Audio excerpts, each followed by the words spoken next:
Okay, good morning, ladies. Good morning. Welcome. Today begins our second year. We completed our first year of the ladies' Shiur, and our good friend Max Nesser is trying to recover from a wonderful Purim where he read the Megillah over 6 times. And that was in public, not just reading it, like we read a newspaper, but actually singing it with the correct pronunciation and ta'amim. And then once Purim was over, and some of us, religious guys, takes a little serious the idea of Purim. We get a little bit, out of sorts on Purim, so to say. And then he had to prepare the parasha for Shabbat. And so I decided that I would step in and give him a break and take a topic over here that's called how to make preparing for Pesach, for Passover, painless. And the idea is that many people think that Pesach is spring cleaning. And you can quote me, it's not. It's not spring cleaning. And many people, they whitewash the walls, they paint them, they this, they that, they cover everything 1,000 times, and they work so hard. We used to live in the old city of Jerusalem, and I used to see there was someone on a second story that was 30 days before Pesach going to the window, and they had a hair dryer, and they were going through page by page of all the different Sfarim and all their books in the library. Maybe there should be any crumbs of chametz in the books. With the hair dryer, they're blowing them out into the courtyard downstairs. For a month, we heard the hair dryer going. It was an amazing thing. But that's obviously not the right way to prepare for Passover. You can, but it's not obligated. So let me start like this. Gemara tells us that 30 days before Pesach, when is 30 days before Pesach? As soon as Purim. finished with Purim. Sholin v'dorashin v'ilchot Pesach. We already start asking questions and we start making dirashot. There's so much to learn on Pesach that we use the entire 30 days to teach it. And so that's what we do. Now, how do we know this rule of 30 days before Pesach? We have to start teaching about Pesach. We know it from the Torah. You know how we know? Because there were people that could not bring the Korban Pesach on Pesach, or Erev Pesach, and they complained to Moshe. And Moshe said, oh, that's a good question. Let me ask God. I'll find out what to do. God tells him, yeah, they could bring a makeup Korban 30 days from now. So we learned that law about the Pesach Sheni, it's called, about the makeup opportunity to bring the Korban Pesach 30 days before on the first Pesach. So now we know the idea. 30 days before the holiday, we have to start Shoalim v'Dorshim. And as a matter of fact, there is I believe it's a Meiri, who comments on this Gemara, I think the Meiri, and he says, you know what part of preparing 30 days before Pesach is with your questions and looking into the halachot? Part of that is preparing a place in your home to store the ingredients that you buy for Pesach. You buy matzot, you have a little corner of your house, you designate them there. You buy some extra wine, some extra grape juice, some of those little Passover candies that your husbands might like, the little, look like the oranges and the apples and the highly toxic ones, the nuclear green ones. So those, you buy them, you put them aside, and that's part of the halacha, or part of the custom of shoalim v'dorashim, shoshim yom lifnei hafag. Now, I got to tell you something. Chametz, it's so serious. It has a penalty that we don't even want to talk about. And none other than the Arizal said, if you are careful with chametz, I mean really careful not to have any bits of chametz come in contact with anything that you have, that you are muftach, lo shelo yecheta l'kol hashana. He gives you a promise, you're not going to make any sin the entire year. If you're careful on Pesach to not, with whatever the laws are of chametz, you're not going to sin the entire year. That was the Arizal. So we take Pesach and chametz very seriously. We don't eat chametz in Pesach. The Chidah says, same thing, except he says, you're guaranteed you're going to have a Shana Tova. You want a good year? So the Arizal is telling you, you're not going to get punished. right? You're not going to sin, so you're not going to get punished. You're not going to sin. The Chidah says, what are you talking? You're going to have a greatest year. You're going to have a great year. Everything is going to be terrific. It's going to be wonderful. So we're very, very, very careful about Chametz on Pesach. That having been said, hold on. Hold on. Because what happens is like this. There are so many chumrot on Pesach, so many strictures and stringencies that people have. Oh no, we don't do this. Oh, we don't eat that. We can't have this even in the same house. There's no limit to the strictures that people have on Pesach. Strictures are fine. If you want to do, if you want to be machmir, it's a chumrah, it's extra, and you want to do it, kol hakavod, in your own home, do whatever you like. The more strict you are, fine. It's great. But there's a halacha. If someone comes to ask you a halacha, what is the law about this on Pesach? And you tell them, oh, well, we cover this, and we wrap this, and we don't touch this, and we don't buy this, and we won't use this. And you're giving him or her your stricture, you're giving him your chumrah, you just committed a sin. You, if we had a Beit HaMikdash, would have to bring a korban chatat, a sin offering. You tell someone a stricture, a chumrah, that what you have on Pesach, and you say, that's the halacha. I don't know, that might be your minhag, that might be what your mother did, that might be what your grandmother did. That doesn't mean it's halacha. So what I'm going to say today is halacha. I was just talking with Ruth yesterday when I was a young rabbi and was about to leave the yeshiva in Eretz Yisrael. Chacham Ovadia Yosef Alav Shalom. There was me and a couple other guys that were going to go out, and we went to get our final blessing from him before we left. And he says, I'm going to tell you, I have a student in New York who's a tremendous, tremendous Talmid Chacham. Says, when you run into trouble, not if you run into trouble, but when you run into trouble, call this rabbi. He's in New York. This is his synagogue.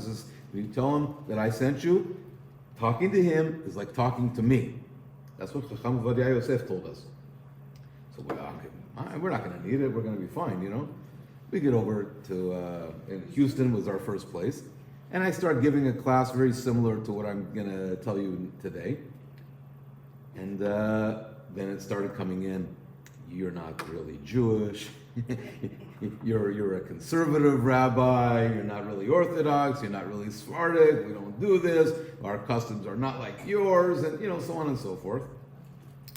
So what do? I called the rabbi in New York.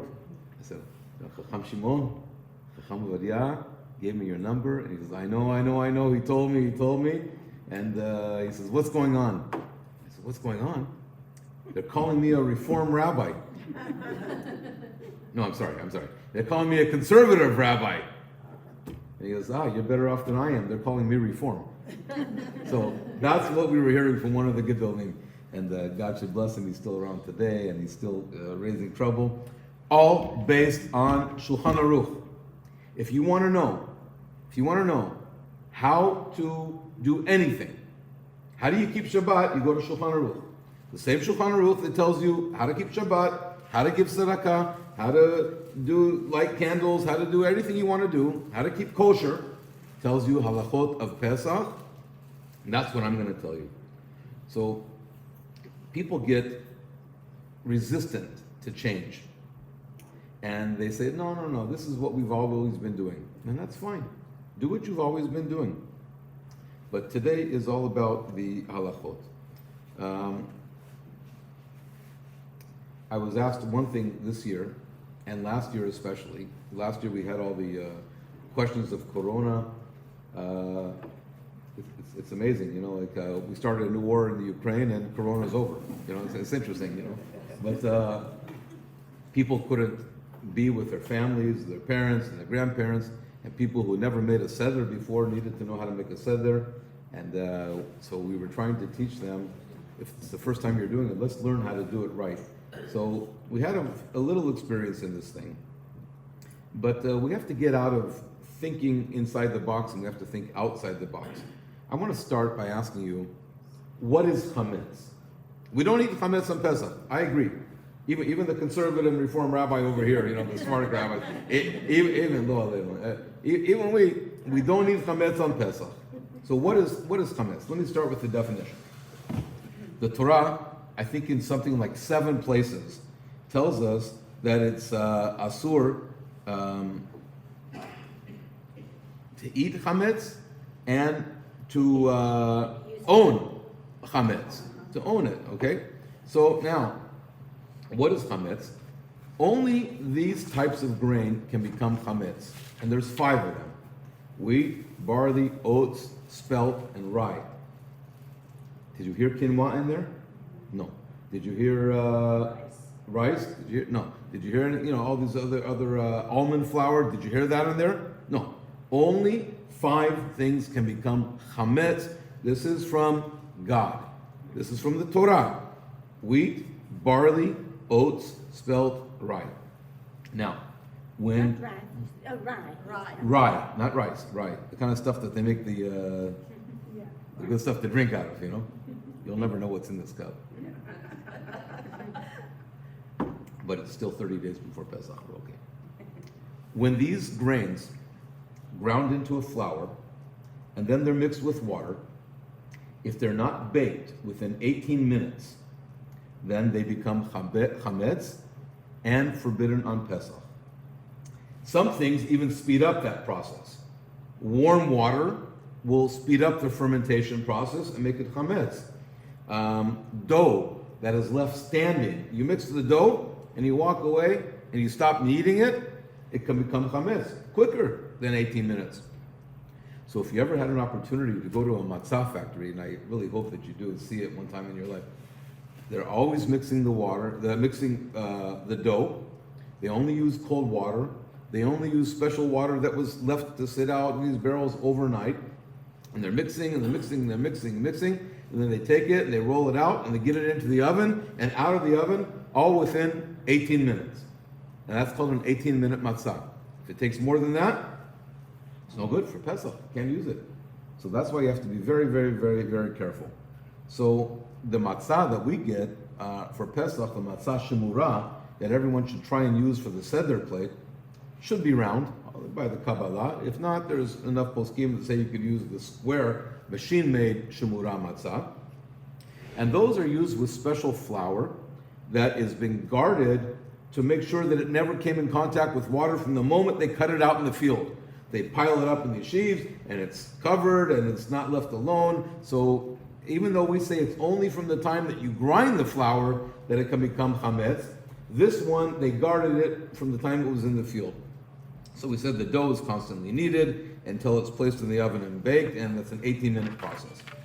Now we want to talk about kitniot. So again, we have only 5 types of grains that can become chametz on Pesach.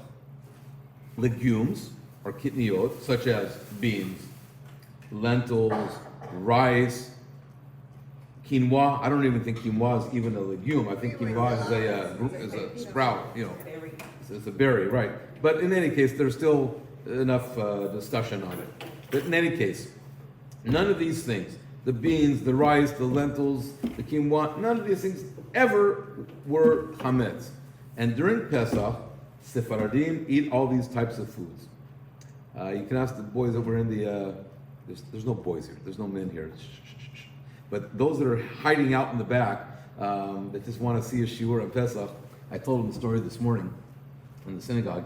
In 1970, when Rabbi Ovadia Yosef became the chief rabbi of Tel Aviv, they used to put out a pamphlet that said, kitniyot are forbidden on Pesach, but the Sephardim were noheg lehakel, their custom was to be lenient. So Rabbi Ovadia Yosef, when he became chief rabbi of Tel Aviv, before he became chief rabbi of Israel, he went to see the Ashkenazic chief rabbi of Tel Aviv. This is in 1970, Rabbi Unterman, and he says, there's a flaw with this statement. He says, what do you mean? He says, it's wrong. What? He goes, kitniot are not asur. Kitniot are mutar. But, not that Sephardim were lenient, but Ashkenazim were strict. And he goes, you're right. And they rewrote the pamphlet to say, kitniot are permitted on Pesach. This is for everybody, Ashkenazim. Kinyot are permitted, but the Ashkenazim, nohagu lachmir, that they had a custom to be strict on this thing. And that had tremendous nafkamina. It had a tremendous difference, because we said in the halakha this morning, what if somebody is Ashkenazic, but they have an elderly person living with them, or they can't eat all the regular things that besides potatoes, what are they going to eat on Pesach? Or they have a baby, they have a young child, and it's not chametz, and you're allowed to keep the kitniot in your house. And another thing, I don't want to get too far off topic, but another thing I told him this morning, this year, 5782, in Israel, the last day of Pesach is going to be a Friday. Here it's going to be Saturday night. Saturday is the last day of Pesach. So, but if it's over on Friday, that means Friday night, right? It's not Pesach for you anymore. But your dishes and everything, you can't bring out the chametz dishes, and you can't start cooking chametz, right? So they're going to eat Pesach. But they've been eating Pesach, and they're not eating anything. Potatoes and potatoes and potatoes. How much potato can you eat? So the question is, will Ashkenazim be allowed to cook kitniot on Chol HaMoed, not to eat it, because their custom is not to eat it, but put it in the refrigerator and have something to eat on Friday night without it being a potato, potato, potato, potato? Can you do that? Stay tuned. Okay? Not today. I'm not going to give you the answer to that, because I don't know it. I just read it this morning. I didn't get that far.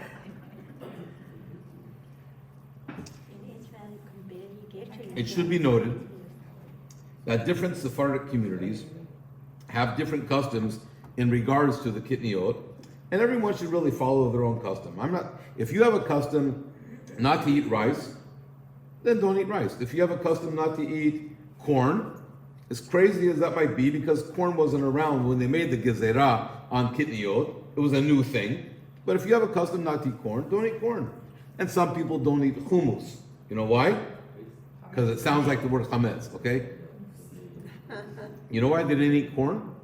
Because corn was called, I don't remember the exact term, but they called it the Turkish wheat. The Turkish wheat. So because it was associated with the word wheat, they didn't use corn. The corn should be allowed, but they didn't do it. And so some people don't eat hummus, some people don't eat rice, some don't eat corn. If that's your custom, that's your custom. And if you do eat rice, the custom is to check it 3 times, whatever it is. But kitniot are still forbidden to Ashkenazi Jews. There's more and more people in the Ashkenazi community, not a majority, but more and more people that are starting to be a little more lenient about it. And they're starting to figure out that when they do the research on kitniot, they're finding out that it wasn't accepted universally at first. It started in Germany, and it was only certain things, and it slowly kind of spread, but not everything. And we have people testifying that going back as far as like Rashi, that his grandkids were eating kitniot. And as a matter of fact, in the Gemara itself, they talk about what goes on the ki'ara. What's the ki'ara? That's the Seder plate for Pesach. That is from the Talmud, and they're discussing what items go on it. It doesn't win the argument, but it's brought up as a contender. What should be on the ki'ara? Rice. There's an opinion in the Talmud. This is before we had Sephardic and Ashkenazic. Rice should be on the ki'ara, on the Seder plate. We don't hold that way, but you can still eat the rice if you want to, but it doesn't have to be there. So the question is now, okay, everyone's going to do whatever they do, and you're going to do whatever your parents and grandparents did, hopefully. But what happens like this? Kitniot cannot become made chametz. We know that. But since they can become ground into a flour, the Ashkenazi communities were afraid that we might make a mistake. Instead of pulling out the rice flour or the chickpea flour or whatever it is, that we might pull out the regular flour that wasn't guarded and might have become a chametz. So in any case, question that I want to ask is, we live in a community today that's not like when you lived in Iraq or Syria or Yemen. We're living in a multicultural, Sephardic, Ashkenazic, Yerushalmi, Moroccan, you have every type. When people ask me about our synagogue, it says, what type of Sephardim are you? I said, we're a cholent. We're cholent. We're chamim. You put a little of this, a little bit of that, a little bit of this. We got Jews from Afghanistan. We got Jews from Syria, from Iraq, from Lebanon. You name the place and we got them. We even got some Ashkenazim. We mix it up, We don't care. It's all good. But so now you're an Ashkenazi, and some nice Sephardi family invites you over to their home on Pesach. Well, wait a minute. We don't eat that stuff on Pesach. We don't eat that stuff on Pesach, You ever seen people, they go to become a guest in your house, and they start looking through your trash cans for the labels of the kosher stuff, or they open your cabinet to see, what do you got in there? I've had it. I've had it. And when I say I've had it. You accidentally consume something that's taref. You know what you do? God, I'm sorry. I didn't mean it. You accidentally, on purpose, so to speak, just because you're not smart, you insult your host. God's not going to forgive you for that. Only your host can forgive you for that. That doesn't go away until you beg forgiveness. And I've seen it happen many times. It's happened to me. It's happened to other people on stuff that's not required. People, you want to be strict in your own home. You're invited to someone else's house. But now it's Pesach. And there are many people that don't eat outside their homes in Pesach. And I respect them and I understand them. Ashkenazim, here's the bottom line. They may eat in the home of a Sephardi during Pesach as long as they do not eat kitniyot. Now, can they eat from the same plates that Sephardim eat from? Depends on who you ask. Ask a Sephardi and they'll say, of course. Shulchan Aruch. It's allowed. It's 100%. Kitniyot is not chametz. You don't want to eat it, don't eat it. Because they were afraid you might mix up this bag or that bag, or a grain from here might get a grain from there. We don't worry about things like that. That you can't eat in my house or I can't eat in your house. We don't worry about that. So, you're not allowed to eat kitniyot if you don't eat kitniyot. If you're an Ashkenazi or whatever your custom is and you don't eat the kitniyot, you're not allowed to eat those items on Pesach. But if you do go to someone's house and they have those items, just don't eat those foods. So come to my house, if I serve you rice, then eat everything but the rice. Or if you don't eat green beans, because that's a bean, it's a legume. So don't eat those things. Or some eat fresh, they don't eat dried. I don't care, whatever your custom is, follow it if that's what you want to do. But I just have one question, and I ask this question every year, and forgive me, I'm going to ask it again. Can someone please explain to me how in the world Ashkenazim can drink coffee on Pesach? Yeah. Doesn't coffee come from a bean? A bean? That's right. Oh, wait a minute. Let's not go too far, Rabbi. Okay, that's don't take away coffee from us. That is a death sentence for some rabbis. That's why Maxwell House made their Adatto, to clarify that coffee is okay. That's how it all started. You have a very low voice for a female in this room. You help her. So, we don't want chametz in our house. Now we clarified kitniyot. And by the way, Ashkenazim can keep kitniyot in their house. They just don't eat it. It can't become chametz, So before the eve of the 14th of Nisan, the home has to be cleaned so that all chametz is removed. And then on the eve of the 14th of Nisan, that's when we start doing the search. And the search should be done after nightfall. We clean the entire house. The search is not just a symbolic one, but rather it should be a thorough search. One year, I may have told the story once or twice before, we used to have this thing that the kids used to put a video into called a VCR. Remember that? Okay. I'm not that old. We're doing B'dikat Chametz. We're going around with a candle and we're doing the whole thing, and we don't talk during it unless it has to do with the search. You can say, hey, can you help me? Can you do this? But we don't talk about anything else because we're involved in the mitzvah of searching for chametz. And for some reason, I just had an idea. I pushed the little button on the thing, the door that swings in, where you put the VHS cassette, it goes in. I pushed it open, And what did I find? A piece of pizza crust. Anyone here have boys? You know, that's what, I don't know what made me look there, but I found it. So it's a very, very serious thing. Customarily, we take 10 pieces of bread, and they should be small pieces. We wrap them up so that if they're left in a kazait, if they get lost, it's nullified, and we'll talk about that in just a minute. And we search the home with a candle. We search all places. If you're worried about putting a candle too close to a corner and it might catch on fire, so then use a flashlight. That's okay. But candle, you should try and use it, but a flashlight would certainly be okay. And there's blessings that we say, and they're all found in the Haggadot, and there's nullifications we say. By the way, if you have an office, you got to go back to your office and check it for chametz. And now, what happens? This is a really misunderstood halakha. What happens if you're going away for Pesach? You're not going to be home all of Pesach. Do you have to search your house? So the answer is, it depends on when you leave. If you left already, in other words, from the 14th of Adar, what's the date today in Adar? Anyone know? 17. Okay, so if you left 30 days before Pesach, close the door, and you go, and you're not going to be there for Pesach. Close the door. You're gone 30 days before. If you're leaving within 30 days of Pesach, like we are, the night before we leave, we're not going to be there. No one's going to be there. But you clean the house, and you get all the, you clean the house, and that's it. You do a search. You still have to know where all the chametz is, and then you sell it. So that's the deal over there. So yes, you still have to do some kind of bidikah. No blessing on that one. And but like I said, if you leave more than a month before, that's fine. Any chametz that's in the house must be sold to a non-Jew. Now I got to tell you, birikat chametz, mechirat chametz, the sale of chametz.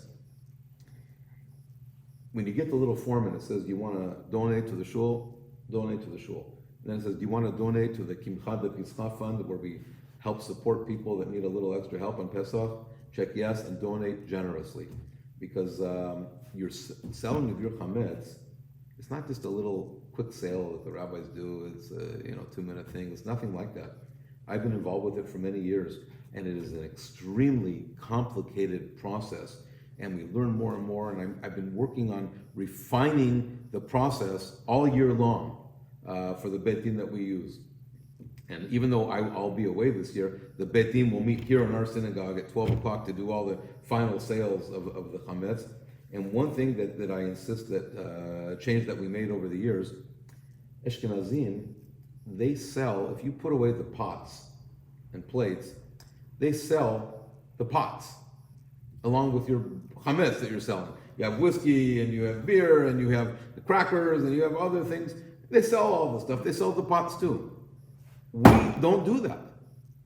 If you sell the pot, then the question is, who owned the pot? You're buying the pot back. Maybe you have to make hagalah. You have to kosher it again. Maybe you have to take it to the mikveh to dip it, like you're supposed to dip your new vessels that you get, because now you're giving it back. It's yours again.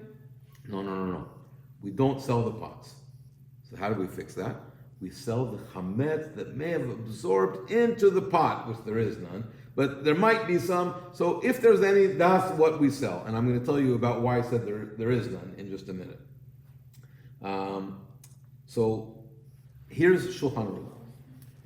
There's a rule called kibolo kach polto. You've heard this many times over the years, which means that in order to kosher a utensil to be able to use it for Pesach, the same method that the forbidden or chametz or whatever it is got into the walls of that pot, that's the same method you bring it out. So there's really 3-4 different levels of how to kosher items, and depends on how you use the item. Okay, so for example, you have a pot. You cook pasta in this pot. We all agree, unless you're like my wife and you tried serving me this pasta made out of rice or something, brown rice on top of that. I'm not happy about that. It was pretty good, though, to be honest with you. I ate it. But let's say it's real pasta. That's chametz, right? So you boil it. So some of the flavor of the pasta goes into the walls of the pot. So now that's a chametz pot. Now, from the Torah, if that pot has now not been used for 24 hours, there's no good flavor of chametz pasta in that pot. And by the Torah, that pot is permissible to be used on Pesach. But the rabbis came along and they said, before 24 hours, after 24 hours, it becomes the same. So for Pesach, we're saying that we're going to be strict. We're going to do the koshering of that pot anyways, even though on a Torah level, there's no chametz in there. Because whatever absorbed in there after 24 hours, it gets what's called tam pagum. It gets a pungent taste. If you could extract that taste of that pasta into some drink or something, it would not taste good after 24 hours. Theoretically, if you did it within 24 hours, it might taste good. I have not tried it, and I will not be trying it, and I don't think it's that much to worry about. So again, you have a pot that you made pasta in. The pot has to rest for 24 hours. Then you boil it in hot water, and what you do is you take a pot. If the pot's kosher already, it doesn't matter if it's meat or milk. Okay? If the pot's kosher already, just boil it to where you see water boiling on the top, and you dip the pot that you want to kosher into that pot and hold it down for a few seconds, take it out, rinse it under cold water, and abracadabra, you're kosher for Pesach. Okay? So what do you have to do? Let it sit for 24 hours first. Now, I didn't hear it. Stainless steel? No, stainless steel, metal, silver, anything that you cook in. The only thing we're going to talk about is earthenware. I'll get there in a minute, and that we don't kosher so well. But, and therefore, utensils that are used mainly for cold food, okay? So let's say you have bowls that your kids, they eat cereal in, or you eat cereal. You never put anything hot in that bowl. You know how you kosher that bowl for Passover? Not even. Just wash it. Since it takes heat to transfer into the walls of the bowl or the pot, if you never used it for hot, or the majority of times you don't use it for hot, one time you did, it doesn't matter. You go by rov tashmisho, then, or you have spoons that you use to eat cereal, then technically those things, just cleaning them will suffice. Now, what if you clean it with hot water? Good. It's okay. It's the same thing as, dip. You can dip it also if you want to in the boiling hot water. You don't need to. That's my point. So certain things that you never, for example, a kiddush cup. You ever drink your wine Friday night out of a kiddush cup that's boiling? It's hot. It's always used for cold. So what do you do for that? Rinse it out. Use it. Or you have a hot water pot. Okay. You make tea on Shabbat. You make coffee. And you got like that little thing over there. There's never been anything in there but hot water. Yeah. When I was in yeshiva, we one time boiled a corned beef in there. But and we used to make pizza. We used to warm it up on Sunday morning on the bottom of an iron. But that's for another time. And I'm not even going to tell you about the time we made popcorn in the dryer. Yeshiva life is very creative. okay. So utensils and appliances that are used during the year for chametz, they can be made kosher on Pesach. Before Pesach. Well, you can actually make them kosher on Pesach too. The only thing is, it's a little more difficult. It's better to do all the koshering before Erev Pesach, before the 5th hour of the day. There are rules. I did see a rabbi in San Diego one time kosher a home during Chol HaMoed. The family wanted to make their home kosher, and they were going to be gone for there was no time for the rabbi to do it, and they were just becoming religious. They were going to be going to a Passover program for the first 2 days, but they said, we're going to be home. So the rabbi said, so we'll kosher during Chol HaMoed. There's a way to do it, and he did it. I wasn't there. I didn't see it. But he told me about it. The rabbi told me about it. Metal pans used for cooking. Same as cutlery, same as pots that are used on a stovetop. You boil them in a big pot. Like we said before, you just dip them in, use tongs or something, or use a basket or a net, a bag or something so you don't put your hand in the water, God forbid, and it should be hot. So let me tell you about Teflon in just a minute. Teflon is a very big argument in the Ashkenazic world. Sephardim say Teflon is really plastic. Do you kosher plastic? Some do, some don't. Sephardim, we do. We kosher plastic. So Teflon, we will kosher on one condition. Let's say you have a Teflon frying pan. If you use any type of oil or butter or any liquid when you're frying in it, then we can make hagalah by dipping it into the pot and by making it kosher. If you got a really good one and it says no need to put any oil on it, you got to put it away. Cannot be made kasher because that was used direct flame with no liquid. So that doesn't, putting it boiling in water is not going to help. That needs to be made kosher by only libun, and libun is like a blowtorch or something, that's going to get sparks, like red hot sparks come off of it, and we try and avoid that in my house. Baking pans you make cookies on. That's something that you don't put oil on, right? You just put it in the oven. It's a straight sheet. So that's the same thing. They can be made kasher with what's called libun. Libun is red hot, and you can do that by, if you want to. I don't recommend it because it can discolor them. Put it in the oven and put it on self-cleaning. That's called libun. So you could do that. And if you can't do it, purchase new baking pans. Now, if you have these skewers that you make the kebab on and you make all the different things, if you never put anything that's chametz on them, just wash them. But if sometimes you put croutons, or I don't know what you can put that's chametz on them, but if you did put chametz on them, I don't know what it would be, the skewers. If you did, then you have to put them in the libun, which is whatever it is.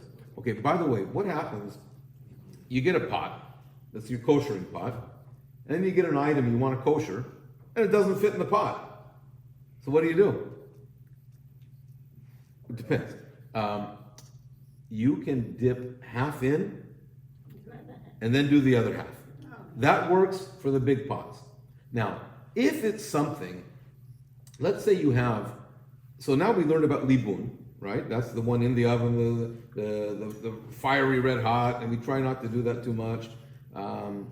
Like the oven grates also need libun and things like that. The grates on the stove, you can pour boiling water over them. You can dip them in the thing if you want to, but it's enough to pour boiling water over them. Same thing for the sink. Pour boiling water over them, and that's enough to kosher the sink. But in any case, what was I telling you about? Okay, now if it's a serving tray, and you never cook on it, but you take the soup out of the big pot on the fire and you put it into a serving bowl. So that never went directly on the fire, but it's hot.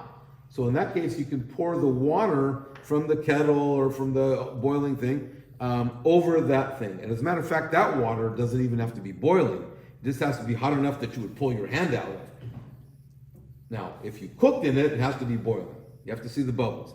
But if you only used it as a serving platter or as a soup bowl to put on the table or some other, nice serving piece, you can pour water over that, and that's enough. Dishwasher. This will all be on YouTube, so you can go back and watch it later. Dishwasher. It should be thoroughly cleaned, left to sit idle for 24 hours. Then run it through one time, empty. If you want to put a pot in there, some soap or something, that certainly helps. Refrigerators, freezers, and sinks. They sell these liners for the sink. We never had this minhag. So, yeah, but Rabbi, my sink is not stainless steel. I understand metal, you can pour the boiling water over. What about porcelain? Rabbis tell us you can't kosher porcelain. Yeah, but we don't ever heat up the sink to boiling hot, and we don't eat straight out of the sink. Over the sink, guilty.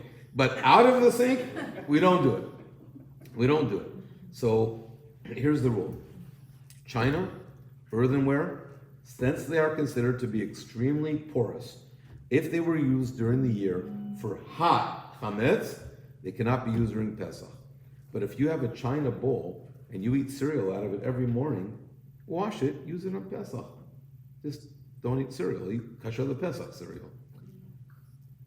Okay. Glass. Glass for Sephardim does not absorb. Ashkenazim say, well, it might absorb, you have to soak it, you have to do this and that. Sephardim says, not only does it not absorb, but Pyrex and Duralex and give me some other, Corel even Corel, there's some poskim that say it does not absorb. So what do? Wash it. You know what this means? This means that if you have one set of plates, Sephardic halacha, real straight Maran Shulchan Aruch, you have one set of plates. You use it for meat, you wash it. Don't wait in 24 hours. Wash it. Use it for dairy.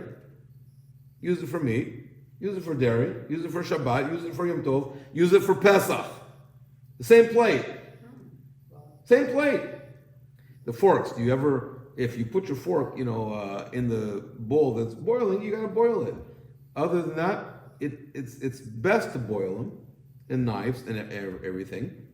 But glass, the custom is to treat glass as non-porous, and so glass used during the year can be washed, and that's all you have to do. If there's no trace of food on it, enjoy. Yes, ma'am. Okay, so we wash our dishes after we eat, Yes. right? So it's washed already. Yeah. Do we have to wash them again? No. Or that's it? No, they're clean. They're clean. The Ashkenazim follow the view of the Rama, who says glass is porous. So according to the Ashkenazim, they have to clean the glass and then soak them in water for 24 hours, 3 consecutive periods, and but we don't have that thing. So glass is okay, and then we said cutlery during the year you can do hagalah, you can just dip it. Yeah. Okay. Thank God. Things are so cheap, you can also get them new, finished. Yes. A lot of things. Stovetops. They should be thoroughly cleaned. The grates, like I said, you can either dip them in boiling water, or you can put them in the sink, or take them outside and pour the boiling water over the top of them. Or if you want to take a chance and ruin them being possibly discolored, stick them in the oven and turn it on. Don't tell anyone I said to do that. And then the self-cleaning. Technically it works. I ruined a few things over there. I'm not going to do it. I want to tell you a story. In 1979, I think it was, I was up here in the Yeshiva University of Los Angeles. And I lived in San Diego, growing up there. And there was a couple boys in the yeshiva that didn't have families or where to go to for Pesach. So I invited them to come to my house. And the whole Sephardic Ashkenazic thing came up, and they started to ask she'elot and questions. And so one of the things we were going to do was we were going to go during Chol HaMoed out deep sea fishing, and we were going to hope that we were going to catch some fish and come back to my house and barbecue it. And my father, alav shalom, had just bought a brand new barbecue a couple months before Pesach, and he used to buy high-end stuff, And I said, Dad, the rabbis in the yeshiva, they said the way to kosher it is to fill it up with charcoal and close. And this is a gas barbecue, but fill it up with charcoal, close the lid, and that's what you do. Now this was built into the backyard. It was the natural gas line. It wasn't like a little tank that you buy these things at Home Depot. This is a piece of furniture, So my father says, well, if that's what the rabbi said to do, do it. So I go, I fill it up with these bags of charcoal. I light it. We're gonna kosher it. My friends are gonna come. The black barbecue turned white from all the tremendous amount of heat, and it was ruined. I mean, it still worked as a barbecue, but it was completely discolored and it looked ugly. And my father says, well, okay. What are you going to do? He was happy his son was learning Torah. Sometimes some of the answers you get are a little bit crazy. 3 years later, I'm in Eretz Yisrael. I'm learning in the Sephardic Yeshiva, and I'm saying, oops. All I have to do is kosher it. All you have to do is turn it on high, clean it, turn on the gas, turn it on high, cover it, leave it there for an hour maximum, and you're good. 45 minutes might be okay from the time it's hot. Maybe even a half hour if you really need to push it. We do an hour. But if you did less, it's probably okay. All right. So don't call me for barbecue questions. So the element for the stove, you know, the where the gas comes out of it, or the, you know, just turn it on high for a while. If you have glass, glass doesn't absorb. So you got this thing, they call it Windex. Kosher the Pesach, Windex. We could market that. Kosher the Pesach, Windex. Spray it, it's done. If you have an electric hot plate, okay, like we have a plata, this electric one, it's a big thing, it's glass on the top, Windex, Kosher the Pesach. Is that what we use, Windex? Are we getting royalties from Windex too? We should. What Okay. if it's not glass on top, it's metal?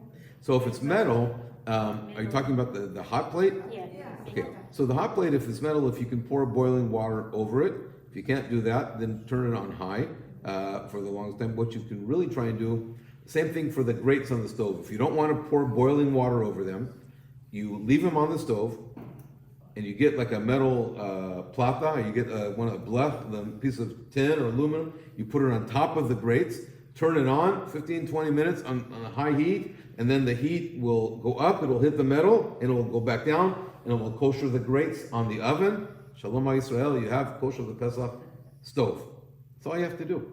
It's the grates inside. It's electric and it has like plastic components, like the feet are plastic, the Yeah, handles are plastic, She won't be able to do that. and then the top is metal, you plug it in, there's no different temperatures, it's just one temperature, you plug it in.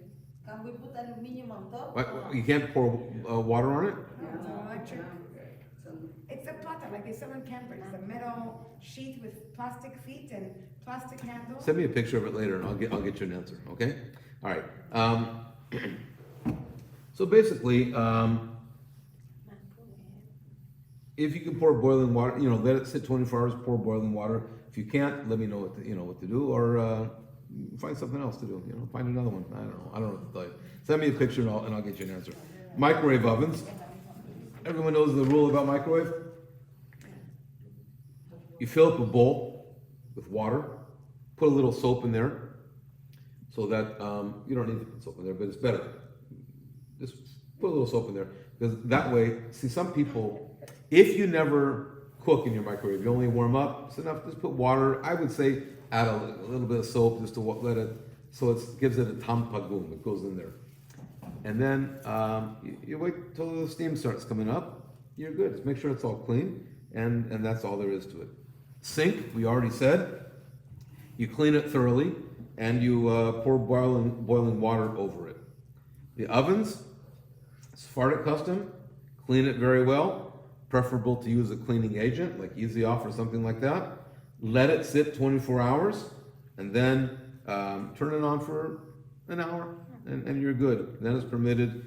If you have a self-cleaning oven, you just have to turn on self-cleaning. Still, let it sit for 24 hours, and that's that. Okay, are we doing on time?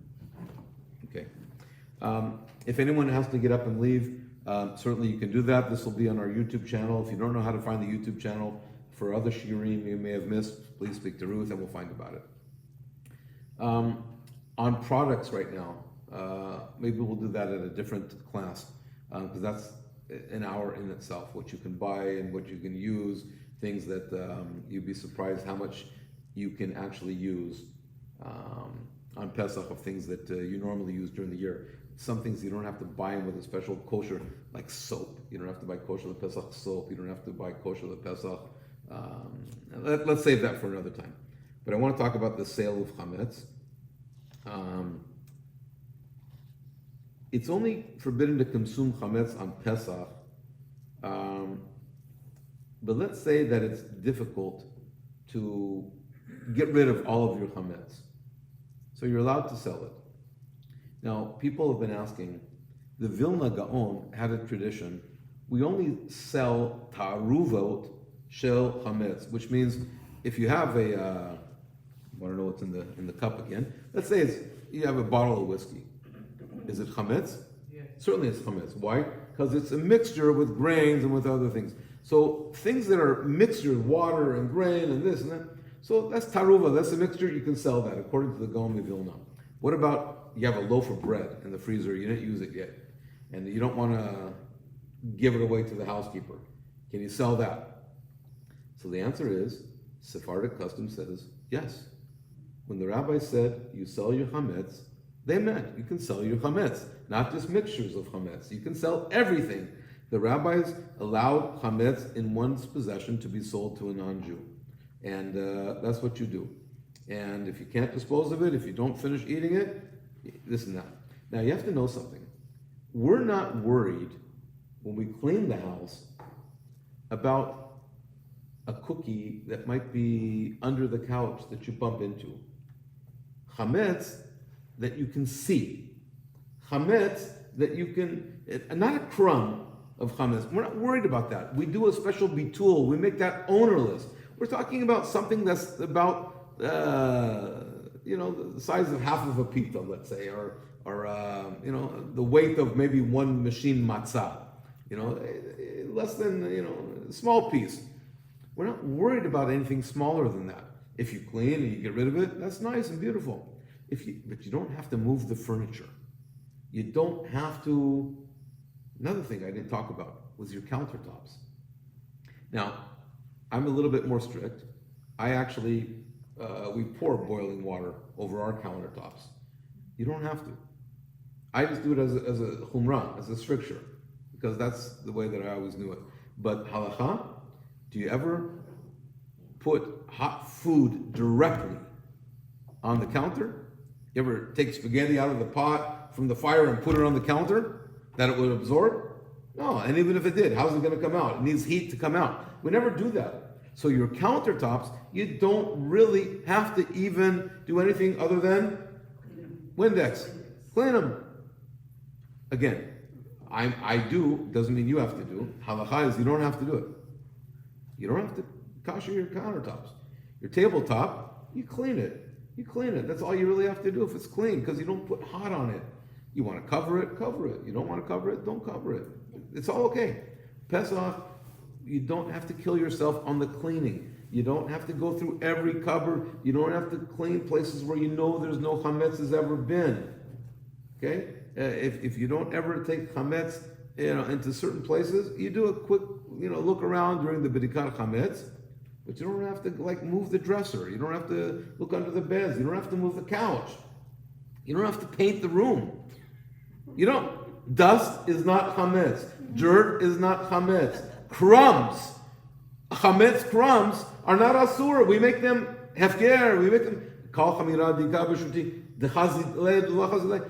I see it. I don't see it. It's ownerless. It's ownerless, and you're selling whatever you know of, and you the 10 pieces and whatever else you're not going to find anything during the sale during the cleaning of chametz because you've already cleaned for a month. But you're not going. But if you do find something, you get rid of it the next day, and then that's all it is, and you sell it. So that's that. I think there's. Let me just cover one or two more things, and then I'll open up to some questions, or maybe we'll have another class a little later on. Some miscellaneous laws for Sephardim. Sephardim eat egg matzot during Pesach. If you ever look at the box of egg matzah, it says, kosher for the feebly infirm, or if you're really sick, or if you have a little handicap thing hanging in your car, you could eat kitniot, or something like that.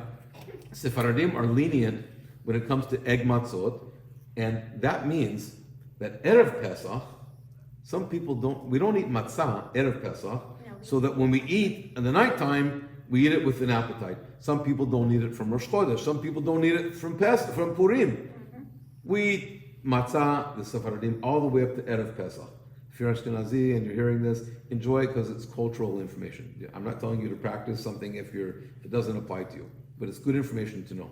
Sephardim were lenient when it comes to egg matzot, and it's widely accepted in the community of the Sephardim to eat egg matzah even under normal circumstances.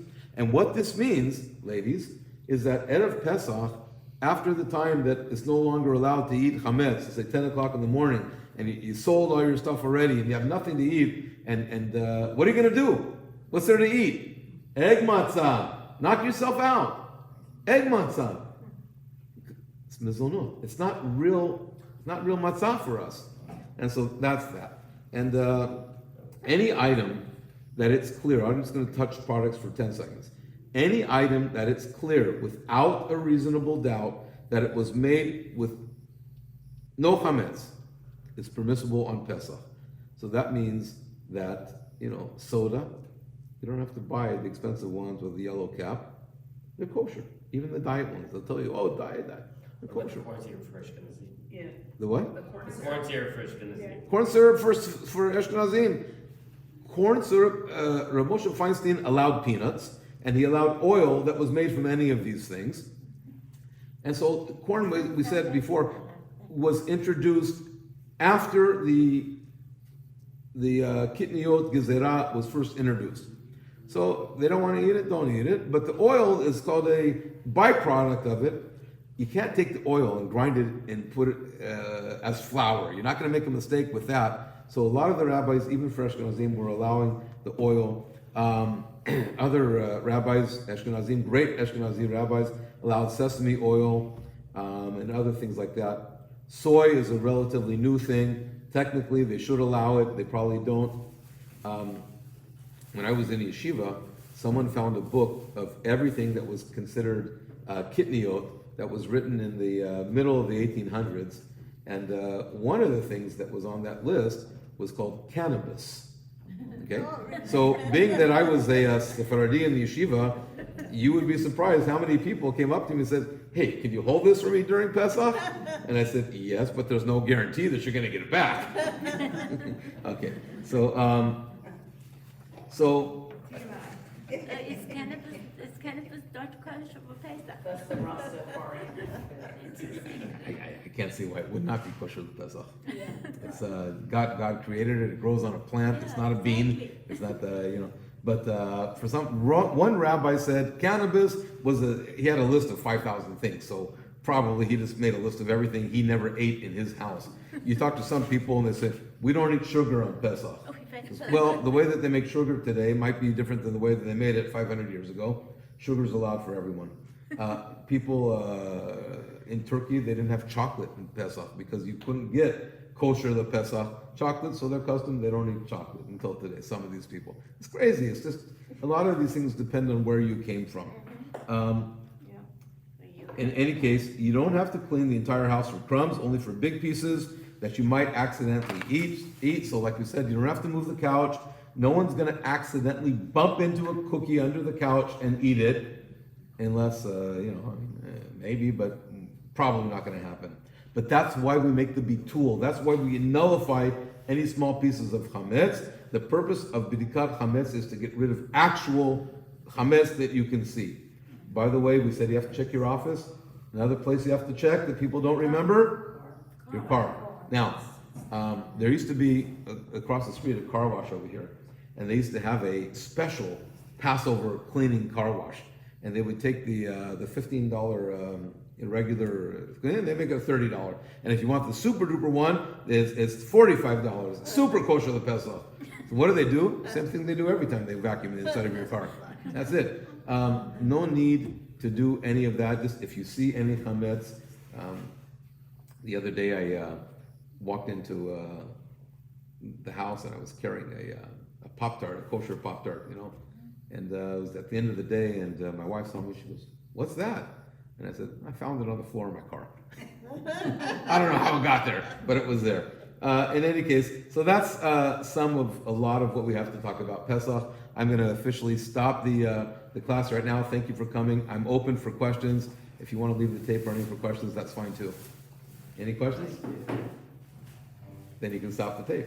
Very good. Thank you. I wish everyone a Moadim Simcha. Enjoy cleaning for Pesach. Don't let it be a burden. Don't let it be a bother. Let it be pleasant. Amen.